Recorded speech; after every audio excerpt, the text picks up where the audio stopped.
بسم اللہ الرحمن الرحیم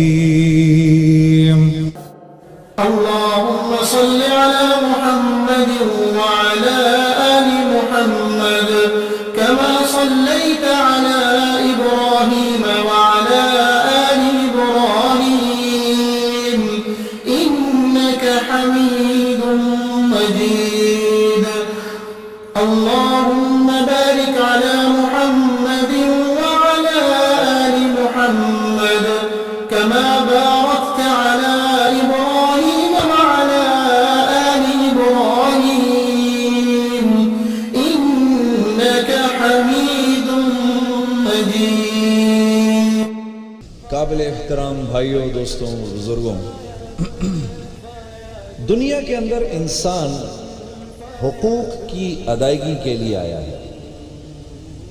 کبھی تو یہ حقوق اللہ کی طرف سے ہیں اور کبھی یہ حقوق انسانوں کی طرف سے ہیں، اور جو ان حقوق کی ادائیگی کے لیے دنیا میں کوشاں رہے گا، اگر اس سے ان حقوق کی ادائیگی میں کوتاہی بھی ہوگی تو اللہ کی ذات بڑی غفور الرحیم ہے، اللہ رب العزت اس کو معاف فرما دیں گے. لیکن شرط یہ ہے کہ آدمی کوشاں رہے، کوشش کرتا رہے، بغاوت نہ کرے. تو اللہ کے ہاں مغفرت کے دروازے کھلے ہوئے ہیں، معافی ہی معافی ہے. اللہ رب العزت پہلے تو ان کا ذکر فرماتے ہیں جو جنت میں داخل کر دیے جائیں گے، وہ جنت کی نعمتوں میں بیٹھے ہوں گے. ہر جنتی کی جنت میں ایک دروازہ یا کھڑکی ایسی ہوگی جہاں سے وہ جہنم کے اندر جو کچھ ہو رہا ہوگا اس منظر کو دیکھ رہا ہوگا. تو جو جہنم میں جہنمی ہوں گے یہ ان سے سوال کرے گا ما سلککم فی سقر، تم کو اس مصیبت میں کیوں ڈالا گیا، تمہیں اس جہنم میں ڈالا کیوں گیا، تم یہاں کیوں گئے؟ تو وہ کچھ جواب دیں گے. وہ جواب میں آپ کے سامنے ابھی عرض کرتا ہوں. وہ کہیں گے قالوا لم نکو من المصلین، سب سے پہلے وہ یہ کہیں گے ہم نماز نہیں پڑھتے تھے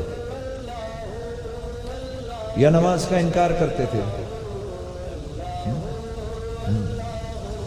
پھر وہ کہیں گے ہم نے کبھی اس بات کو ضروری جانا ہی نہیں کہ اپنے مال کو یتامہ پر خرچ کریں، مساکین پر خرچ کریں. کبھی کسی کو ایک وقت کا ہم نے کھانا بھی نہیں کھلایا، جو مال تھا اپنے ہی اوپر خرچ کیا.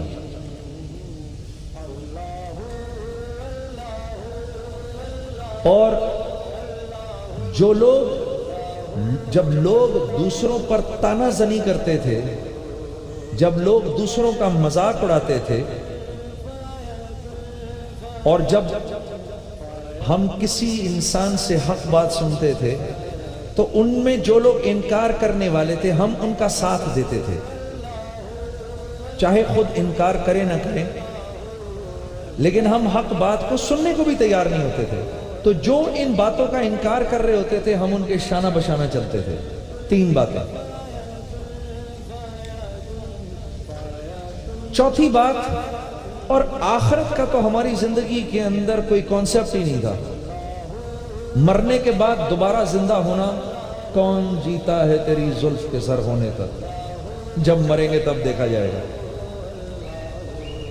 لیکن پھر کیا ہوا، پھر ایک دم موت آ گئی.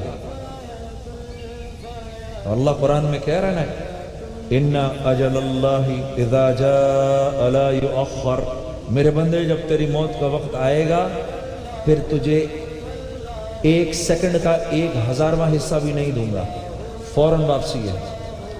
تو وہ کہیں گے پھر ہمیں موت آئی، اور ہمیں موت اس حال میں آئی کہ ہم نے دنیا کے اندر نہ کسی اچھے انسان سے کوئی واسطہ رکھا کہ کل وہ ہماری سفارش کرتا.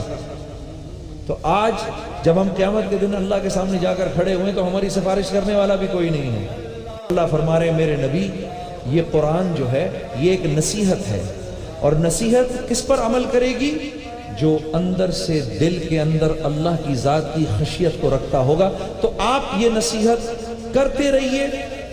ہاں آپ یہ نصیحت کرتے رہیے، کیونکہ آپ کی اس نصیحت کو وہ لوگ ضرور سنیں گے جو اللہ سے ڈرتے ہیں، اور ہم پہلے ہی ان کی مغفرت کا ارادہ کر چکے ہیں۔ اللہ مجھے اور آپ کو ان لوگوں میں شامل فرمائے۔ السلام علیکم ورحمۃ اللہ وبرکاتہ۔